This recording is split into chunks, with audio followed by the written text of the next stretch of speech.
Hi, everyone. It's John from Lifesize here again for another edition of our Leadership Conversations series. With me today, I actually have two special guests. I have Catherine Brewer, President and CEO for MakeAWish Central and South Texas chapter, as well as Shelby Gill, Director of Communications and Development Operations. Catherine, Shelby, how are you both doing this morning? Good, thank you. It's a beautiful day again. Yep, doing well.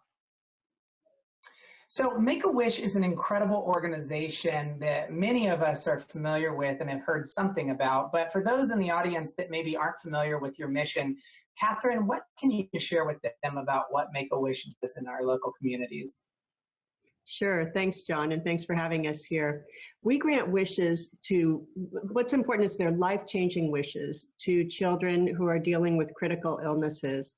And an important part of our mission is to enrich the human condition with hope, strength, and joy. Thank you. And Shelby, in terms of your role as Director of Communications and Development Operations, what does that look like in terms of your day-to-day? Yeah, I would say my favorite part of my job is the storytelling aspect. We have the opportunity to tell pretty amazing stories about these children and give them a platform to tell their own stories.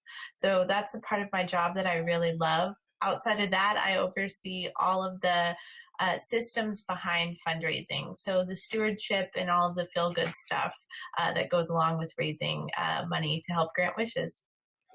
Catherine, looking back in time, maybe into the fall of last year, you're president and CEO of a local Texas chapter that spans Central and South Texas. That's a lot of territory. What can you share with us about what your normal day-to-day looked like in your role? Yeah, it's really interesting. What you bring up about territory is very central to our operations. We have offices in Austin and San Antonio, and we have another volunteer chapter in Laredo.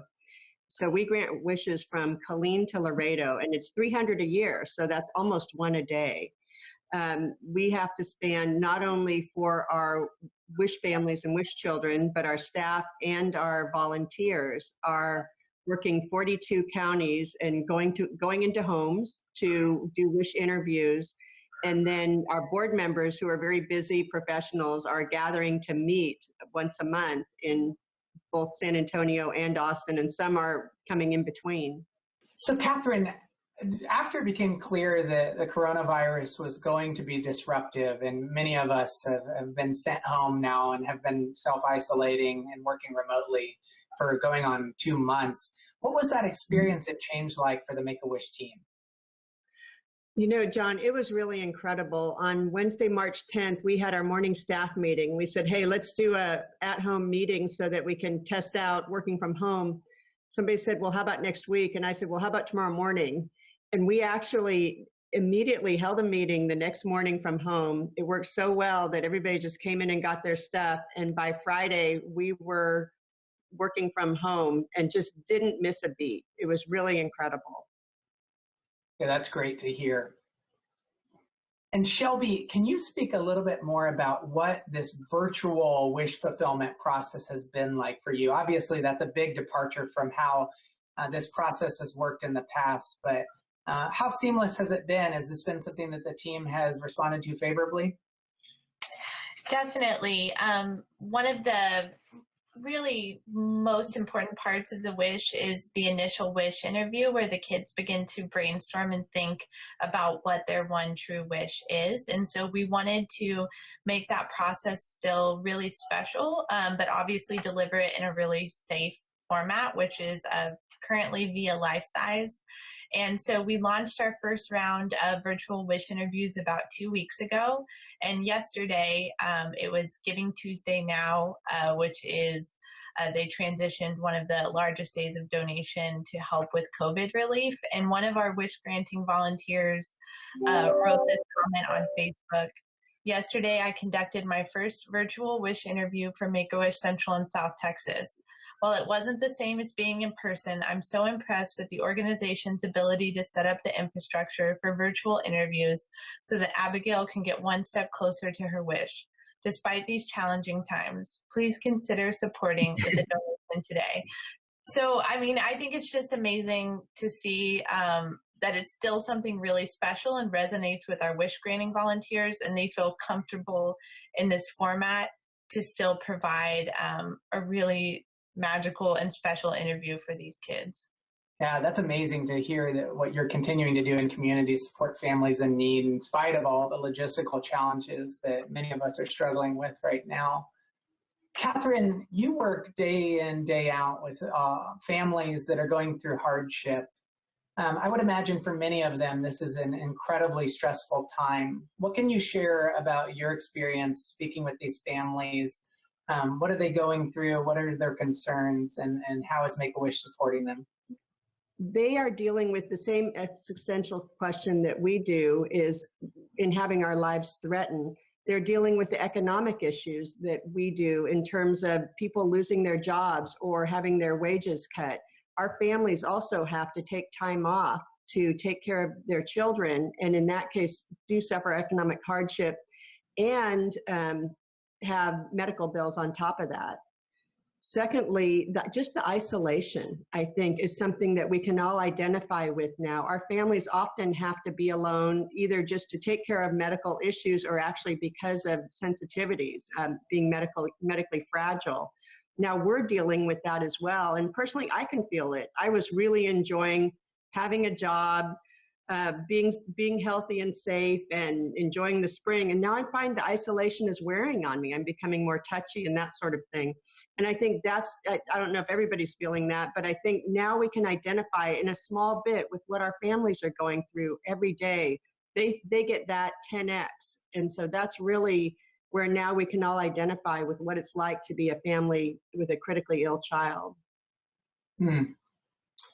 Shelby, curious from your perspective, Make-A-Wish, I think for many of us embodies hope. It embodies positivity. It's the shining light in periods of darkness. I would imagine, given what Catherine just described, we're all experiencing these periods of isolation differently.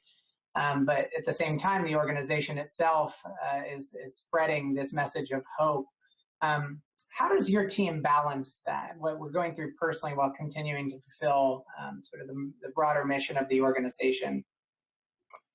Yeah, I think we've really approached just the transition from working in an office to working at home with a lot of empathy for our staff.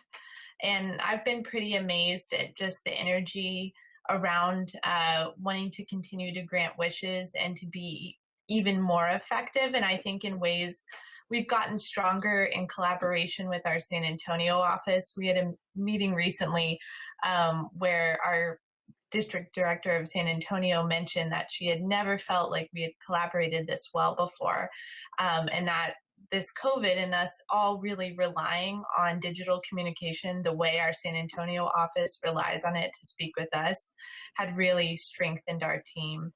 Additionally, we've worked with our national office to create a Messages of Hope campaign, and it's been really amazing to see members of our community, our donors, our volunteers, and our Wish kids sending out messages of hope to the broader community and giving advice on how to cope with difficult times. And all of our staff have participated in that campaign.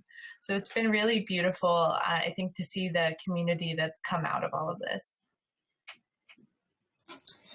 Catherine, I'm curious, from your perspective, why is it that wishes are so impactful, and why do they resonate the way that they do? Oh, actually, I don't want to get too technical, but there's actually a lot of research behind that shows that the two best ways to increase your personal mental health are to help others or to take a trip. So when we experience our kids, when we get to be personally involved in a wish, and then we get to experience their joy, our mirror neurons actually help us as well. And what happens, there's actually a physiological response that when we're happy, our oxytocin and serotonin go up and our adrenaline goes down, and our blood rushes back to our organs and it tells them that it's time to heal. It rushes to our skin. That you see when people are under stress, their skin ages because the blood's not going to your skin, it's going to your muscles for fight and flight. So our kids are actually healing us when we grant them a wish. It's pretty amazing. That is amazing. That is helpful to understand why it feels so good to see these stories of hope. Catherine, can you speak to any of the unexpected benefits of now fulfilling wishes in a virtual setting? Has that changed the way that you're able to allow other participants to, to take part in the experience that you provide to these families? Absolutely. As I said, our mission is to enrich the human condition with hope, strength, and joy. And now, instead of just the people who are physically present at the wish granting, we're able to have our whole community of friends and family participate and experience that same emotional lift that we get when we know that we've made such a profound difference for a child. That's amazing. And Shelby, one final question for you. As somebody that's working in communities, working with donors, working with families day in, day out, how can individuals support nonprofits right now? What are some tangible things that people can do to support the mission of Make-A-Wish, as well as other organizations that are doing this incredibly important work in our communities? So we're working at a local level and at a national level of really sharing our wishes in a more digital format. So I would say, number one, engage with us online and share. I think so often people don't understand the full scope of the mission of Make-A-Wish, and that, most of our kids go on to live happy and healthy lives. And it's really important. The wish is seen as part of the healing process. So I think the more that we're able to share that story, the broader reach we have. I know it's a difficult time for everyone, and so donations, I think that's kind of a gray area right now, but continuing to support nonprofits where you can. We're all trying to continue operations to the best of our ability, and so every donation helps us grant more wishes during this really difficult time. And we really believe that children with critical illnesses deserve a childhood and deserve these moments of hope, even in the darkest of times. Well, as a father, I can't state how much I think the work that you do in our communities matters and how impactful it is to me personally. Catherine, from your perspective, what are some tangible things that people can do to support the mission of Make-A-Wish and other nonprofits right now? Thank you for asking that. It's important to know that 85% of our wishes were travel. And so those are on hold right now.